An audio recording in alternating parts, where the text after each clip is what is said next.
আমার মতো এরকম মাছের ডিম আর তেল দিয়ে ভাত খেতে কে কে ভালোবাসো? এটা তো বেশ লাগে আর সেখানে বেশ টেস্টি হয়েছে। সত্যি তো লক্ষ্য করে কোনো কথাই হবে না।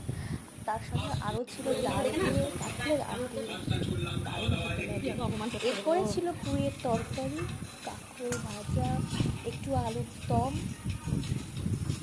আর হয়েছিল আমাদের সর্ষে দিয়ে আর আলু দিয়ে পোনা মাছের একটা ঝোল, আর ছিল সাথে শশা। খুব ভালো খেয়েছি। তোমরা এরকম ডাল দিয়ে আর কাঁঠালের আটি দিয়ে খেতে ভালো লাগে। গরমকালে তো কাঁঠালের আটি মানে যেটা দিয়ে করে দেবে সেটাই বেস্ট লাগে। আর দেখো এখানে আমি মোটামুটি ব্লগ দেখছিলাম, খাওয়ার ভিডিও দেখছিলাম, আর ইনসাইডে ওটা ব্লগ দেখতে দেখতে আমি আমার খাওয়াটা খেয়ে নিলাম, মানে লাঞ্চটা করে নিলাম। ঠিক আছে বন্ধুরা, তোমরা সবাই ভালো থেকো, টাটা।